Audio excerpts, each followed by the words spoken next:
Hello, welcome to Anu's lifestyle. ఈరోజు సగ్గుబియ్యంతో mixture చేస్తున్నాను.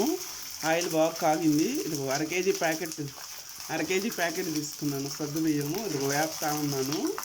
ఒక సైడ్ ఏమో వేరుశనగకాయ పప్పులు వేపుతా ఉన్నాను.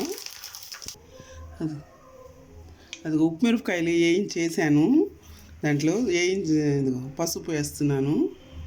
వేడిగా ఉన్నప్పుడే వేయాలి. 2 స్పూన్లు వేసాను పసుపు, కారము,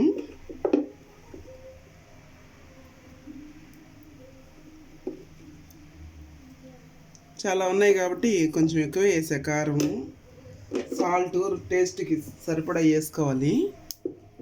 సాల్ట్ కూడా వేస్తున్నాను.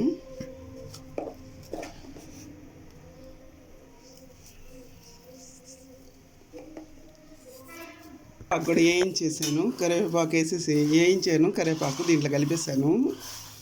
చూడండి ఎలాగుందో.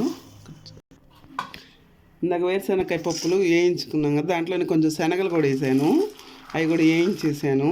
కొంచెం కలిపేస్తున్నా దీంట్లో. మీకు ఎన్ని కావాలో అన్నీ వేసుకోండి. మేము టేస్ట్ కరివేపాకు అన్నీ వేసాను.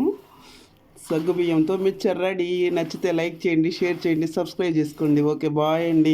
5 నిమిషాల్లో చేసేసుకోవచ్చు. ఇది చాలా ఫాస్ట్గా అయిపోతుంది. ఇంట్లో ఏం లేవనుకోండి తినడానికి, అప్పుడు 5 నిమిషాలే.